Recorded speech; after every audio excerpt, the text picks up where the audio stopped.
Dan bagi orang-orang yang memungkiri tentang adanya kehidupan akhirat, dibantah tentu oleh para ulama tentang masalah itu, termasuk adanya kehidupan kuburan. Kita akan kuatkan dengan dalil-dalil terlebih dahulu. Dalil apa saja membuktikan adanya kehidupan kuburan, baik menjadi taman dari taman surga bagi orang beriman atau lubang dari lubang neraka. Bermula ayat yang paling disepakati oleh para ulama tentang adanya siksa kubur dan nikmatnya adalah surah Ghafir. Surah nomor 40 ayat 46 yang Allah berfirman tentang Fir'aun. A'udzu billahi minasyaitonir rajim. An-naru yu'raduna 'alaiha ghuduwan wa 'ashiyya wa yawma taqumus sa'atu adkhilu ala fir'auna asyaddal 'adzab. Kepada mereka ditampakkan api neraka pada pagi dan petang, maksudnya Fir'aun dan keluarganya yang kufur kepada Allah. Dan pada hari terjadinya kiamat nanti, atau dia akan dilihatkan neraka pada pagi dan petang pada saat terjadi kiamat. Dan dikatakan kepada para malaikat, mereka akan diperlihatkan api di pagi dan petang hari di kuburan, dan pada hari kiamat malaikat akan berkata kepada Fir'aun dan para pengikutnya yang kufur, rasakanlah adab yang keras, artinya masuk dalam api neraka. Kata Ibnu Katsir rahimahullah, ayat ini merupakan landasan pokok yang besar bagi ahli sunnah di dalam pendalilan atas adanya azab kubur di alam barzah, yaitu firman Allah subhanahu wa ta'ala, api ditampakkan kepada mereka, Fir'aun dan kaumnya yang kufur, pada pagi dan petang hari. Tafsir Ibnu Katsir di jilid 4 halaman 70 tentunya. Juga Asy-Syaukani mengatakan, jumhur ulama berpendapat bahwa maksud ditampakkan api pada pagi dan petang hari adalah di alam barzah. Diambil dari tafsir Fathul Qadir di jilid 4 halaman 613. Juga Syekh Abu Bakar Jabir Al-Jazairi berkata, terdapat pengkhabaran bahwasanya ruh-ruh para pengikut Fir'aun itu akan selalu diperlihatkan neraka atau disiksa di kuburan kepada mereka setiap pagi dan petang. Dalam hadis Nabi SAW, hadis yang sahih diriwayatkan oleh Bukhari di nomor 1379, Muslim 2866, Tirmidzi nomor 1072. Kata Nabi SAW, "Idza mata ahadukum 'urida 'alaihi maq'aduhu bil ghadati wal 'ashi." Kalau seseorang di antara kalian meninggal dunia, maka akan diperlihatkan tempatnya di dalam kubur di pagi dan sore hari. In kana min ahlil jannah fa min ahlil jannah. Kalau dia termasuk penghuni surga, maka jadilah kuburannya itu menjadi surga. Wa in kana min ahlin nari fa min ahlin nar, dan kalau dia termasuk penghuni neraka, maka akan jadi nerakalah kuburannya itu. Fa yuqal hadza maq'aduka hatta yab'atsaka Allahu yaumal qiyamah. Maka malaikat akan berkata kepadanya, inilah tempatmu sampai Allah membangkitkanmu pada hari kiamat nanti. Artinya akan menjadi lubang dari lubang neraka atau akan menjadi taman dari taman surga.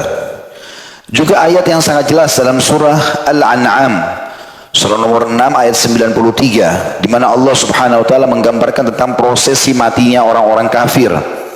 A'udzu billahi minasyaitonir rajim. Walau tara idzal zalimuna fi gamaratil mauti wal malaikatu basitu aydihim akhriju anfusakum al yawma tujzauna 'adzabal huni bima kuntum taquluna 'ala Allahi ghairal haqqi wa kuntum an ayatihi tastakbirun. Alangkah ngerinya, kata Allah, sekiranya engkau melihat pada waktu orang-orang yang zalim berada dalam kesakitan sakaratil maut, sedangkan para malaikat memukul dengan tangannya sambil berkata, keluarkanlah nyawamu. Pada hari ini kamu akan dibalas dengan siksaan yang sangat menghinakan. Di garis bawah kalimat ini Allah mengatakan, pada hari ini kamu akan dibalas dengan siksaan yang sangat menghinakan, karena kamu selalu mengatakan terhadap Allah perkataan yang tidak benar, dan karena kamu selalu menyombongkan diri terhadap ayat-ayatnya. Maksudnya tidak mau patuh pada perintah dan juga selalu melanggar larangan-larangan. Dikatakan oleh para ulama seperti Ibnu Abbas radhiyallahu anhu, penafsir umat ini dari kalangan sahabat, sesungguhnya yang dimaksud dengan keluarkanlah nyawamu, pada hari ini kamu dibalas dengan siksaan yang menghinakan atau sangat menghinakan, adalah siksa kubur. Diambil dari tafsir Ibnu Katsir jadi 2 halaman 157. Juga diambil dari surah Sajadah, surah nomor 32 ayat 21, yang bunyinya a'udzubillahi minasyaitonir rajim wa lanudhiqannahum minal adzabil adna dunal adzabil akbar la'allahum yarji'un.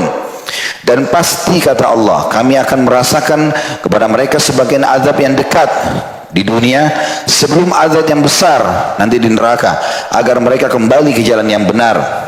Ibnu Abbas berkata, yang dimaksud dengan azab yang dekat adalah siksa kubur.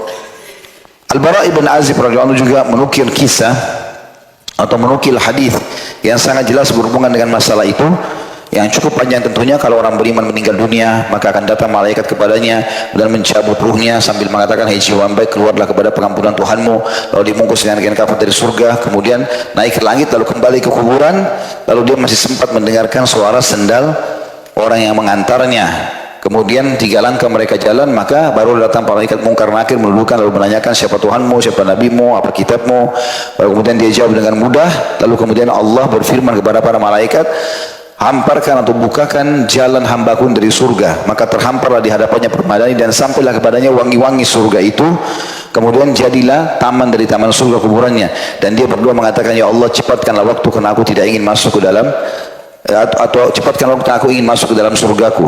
Begitu juga hadis ini cukup panjang, di mana Nabi SAW mengatakan, dan orang fasik ataupun orang munafik, orang kafir, maka sama. Mereka waktu ditanya oleh malaikat, waktu dicabut ruhnya dengan keras, kemudian dibungkus kain kafan dari neraka sampai ke langit ditolak, kemudian dikembalikan ke kuburan. Setelah masuk kuburan, maka malaikat mungkar nakir tanya kepadanya, "Siapa Tuhanmu, siapa nabimu, apa kitabmu?" Dia cuma mengatakan, "Saya tidak tahu, saja mau ikut-ikut dulu orang bilang apa." Kemudian setelah itu dibukakan baginya pintu nerakanya, lalu sampailah kepadanya bau busuknya dan panas apinya. Maka jadilah kuburannya lubang dari lubang neraka. Itu hadis yang sangat masyhur riwayat Imam Muslim tentunya. Itu hadis masyhur diriwayatkan Imam Bukhari.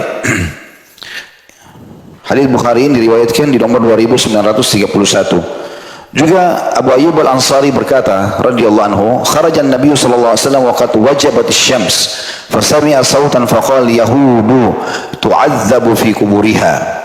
Nabi SAW pernah keluar, kata Abu Ayyub Al-Ansari radhiyallahu anhu, sedangkan matahari telah terbenam, mulai masuk malam kayak kita sekarang maghrib begini. Lalu beliau mendengar suara gemuruh yang besar. Kemudian beliau pun bersabda, "Sesungguhnya suara itu adalah suara orang-orang Yahudi yang sedang disiksa di dalam kuburnya." Hadis ini hadis sahih riwayat Bukhari nomor 1375.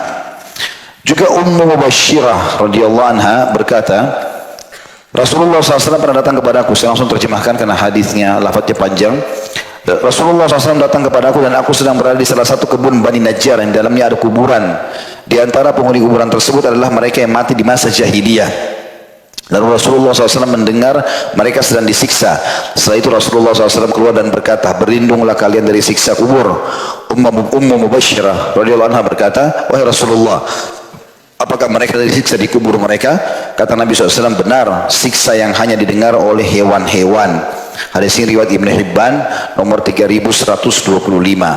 Dan dalam hadis yang lain kata Nabi SAW, "Seandainya aku tidak khawatir kalian tidak saling menguburkan, niscaya aku akan berdoa kepada Allah agar Dia memperdengarkan kalian sebagian dari siksa kubur yang aku dengar." Hadis riwayat Muslim nomor 2868. Juga teman-teman sekalian, hadis Abu Hurairah radhiyallahu anhu dengan sanad yang sahih, pernah berjalan bersama Nabi alaihi salatu wassalam, kemudian perlihatlah beberapa kuburan. Lalu Nabi alaihi salatu wassalam berkata, "Penghuni kuburan ini sedang disiksa." Dua penghuni kuburan sedang disiksa. Yang satu kena tidak cebok pada saat kencing, dan yang satu suka menyebarkan adu domba. Kemudian Nabi SAW mengambil pelapa kurma yang basah, lalu menancapkan di tempat itu, kemudian mengatakan, "Semoga saja ini meringankan mereka selama belum kering." Tapi ini mukjizat Nabi alaihi salatu